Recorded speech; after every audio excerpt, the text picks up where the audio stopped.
ચાલો હવે અક્ષરનો ઉપયોગ કરીને કરણભાઈ શબ્દ બનાવે છે. હાલો કરણભાઈ, મને બતક ગોતીને બતાવો.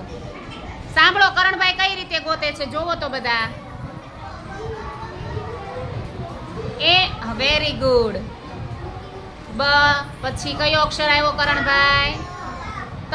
અને પછી કયો અક્ષર આવ્યો? ક. ત્રણે મારી બાજુમાં આવી જાઓ, થોડા થોડા ઓરા આવી જાઓ અને હરખું બતાવો નિધિબેન. વેરી ગુડ, બતક, સરસ. ચાલો હર્ષિલભાઈ આવે. હર્ષિલભાઈ મને ટપક ગોતીને બતાવો. ટપકમાં પહેલા કયો અક્ષર ગોતવો પડશે? તમારા અક્ષર સીધા રાખો એટલે દેખાય હર્ષિલભાઈ ને. પાર્થભાઈ વેરી ગુડ. પછી કયો અક્ષર આવશે? ટ પછી પ. અને હવે કયો અક્ષર આવશે? હવે લાઈનમાં ઊભો રાખી દેજો, આડાવડા ઊભા છે. ઊંધું થઈ ગયું. ટ પ